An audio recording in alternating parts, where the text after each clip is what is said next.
विदुर नीति की रणनीतिक बुद्धिमत्ता से आधुनिक नेतृत्व के पाठ। हस्तिनापुर का राजमहल उस दिन असामान्य रूप से शांत था।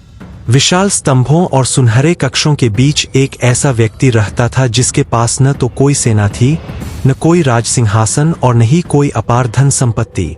फिर भी उसके शब्दों का प्रभाव पूरे आर्यावर्त पर पड़ता था। वह व्यक्ति था महामंत्री विदुर। महाभारत के युग में जब अधिकांश लोग शक्ति को केवल हथियारों और सेनाओं में देखते थे, तब विदुर जानते थे कि किसी भी राज्य की सबसे बड़ी शक्ति उसकी नीति, दूरदर्शिता और नैतिक नेतृत्व में होती है।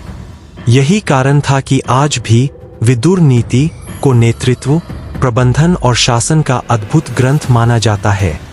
हस्तिनापुर की चुनौती। राजा धृतराष्ट्र हस्तिनापुर के सिंहासन पर बैठे थे। वे जन्म से नेत्रहीन थे, लेकिन उनसे भी बड़ा संकट यह था कि वे अपने पुत्र दुर्योधन के प्रति अत्यधिक मोह रखते थे। राज्य के भीतर धीरे धीरे ईर्ष्या, लालच और सत्ता संघर्ष बढ़ रहा था। एक दिन धृतराष्ट्र ने विदुर को अपने निजी कक्ष में बुलाया। विदुर, धृतराष्ट्र ने गंभीर स्वर में कहा, मुझे राज्य की स्थिति को लेकर चिंता हो रही है। मेरे पुत्र और पांडवों के बीच तनाव बढ़ता जा रहा है। मुझे बताओ, एक राजा को ऐसे समय में क्या करना चाहिए? विदुर ने शांत स्वर में उत्तर दिया, महाराज, एक सच्चा नेता वह नहीं जो केवल अपने प्रियजनों की बात सुने। सच्चा नेता वह है जो सत्य को पहचान सके, चाहे वह कितना भी कठोर क्यों न हो। यह सुनकर धृतराष्ट्र कुछ क्षण मौन रहे। पहला नेतृत्व पाठ, सत्य को स्वीकार करने का साहस।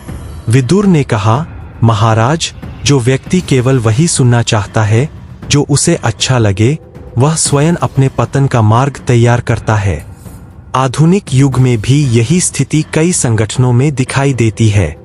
अनेक नेता अपने आसपास ऐसे लोगों को रखते हैं जो केवल उनकी प्रशंसा करते हैं। परिणामस्वरूप गलतियां समय रहते दिखाई नहीं देती। विदुर जानते थे कि किसी भी संस्था की सबसे बड़ी शक्ति ईमानदार प्रतिक्रिया होती है। उन्होंने धृतराष्ट्र को समझाया, यदि कोई मंत्री आपकी आलोचना करता है लेकिन राज्य के हित में करता है, तो वह आपका सच्चा मित्र है। जो केवल आपकी प्रसन्नता के लिए झूठ बोलता है, वह आपका सबसे बड़ा शत्रु है। लेकिन धृतराष्ट्र अपने पुत्र के मोह में इतने बंध चुके थे कि वे इस सत्य को पूरी तरह स्वीकार नहीं कर सके। दुर्योधन का अहंकार।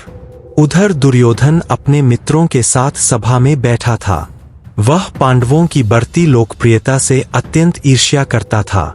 जब उसे पता चला कि विदुर ने फिर से धृतराष्ट्र को चेतावनी दी है, तो वह क्रोधित हो उठा।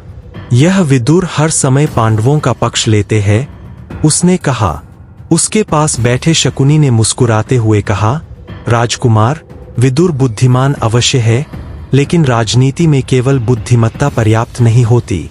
दुर्योधन ने गर्व से कहा, मेरे पास शक्ति है, सेना है और धन है।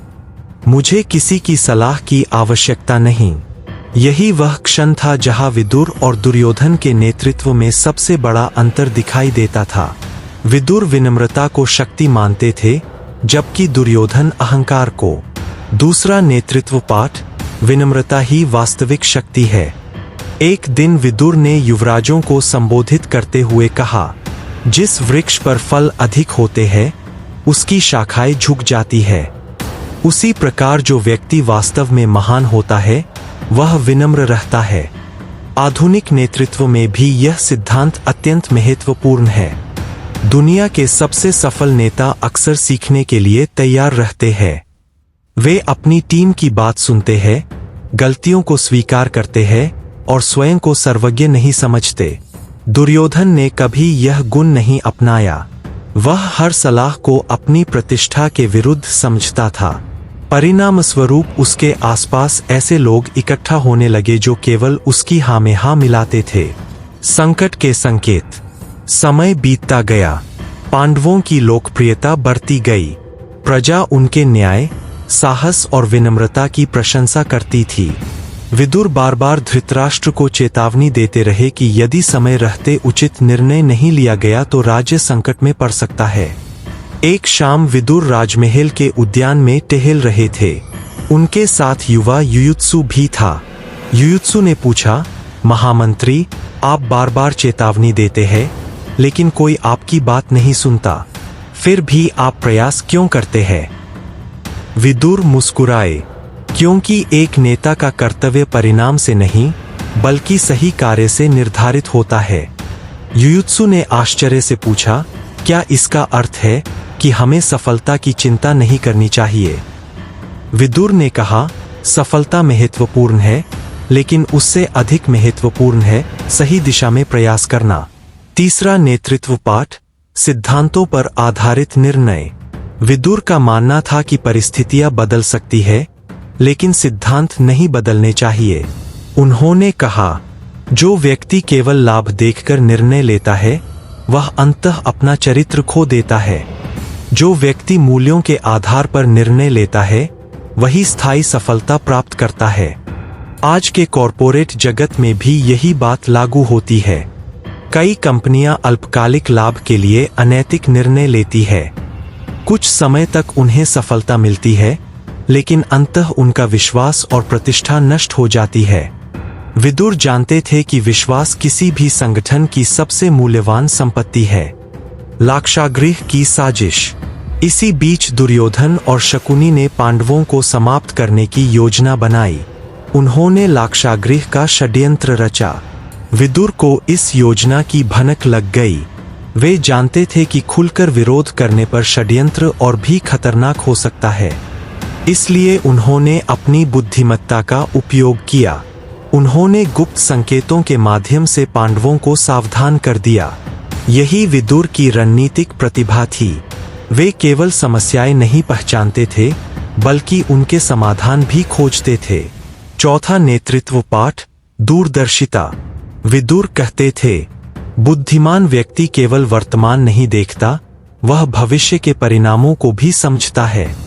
एक महान नेता हमेशा 3 प्रश्न पूछता है। आज का निर्णय क्या प्रभाव डालेगा? 1 वर्ष बाद इसके परिणाम क्या होंगे? 10 वर्ष बाद इसका असर क्या होगा? दुर्योधन केवल तत्काल लाभ देखता था। विदुर दूरगामी परिणामों को समझते थे। यही कारण था कि इतिहास ने दोनों को अलग अलग स्थान दिया। बढ़ता हुआ संघर्ष। समय के साथ तनाव बढ़ता गया। राज्यसभा में बार बार मतभेद होने लगे। विदुर बार बार शांति और न्याय का मार्ग सुझाते रहे।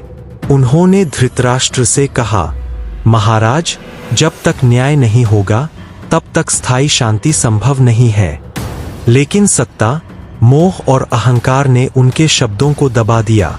फिर भी विदुर ने कभी सत्य का साथ नहीं छोड़ा। वे जानते थे कि नेतृत्व का वास्तविक अर्थ लोकप्रिय होना नहीं, बल्कि सही होना है। ऐसी और भी नई वीडियो के लिए कृपया हमारे चैनल को लाइक, शेयर और सब्सक्राइब जरूर करें।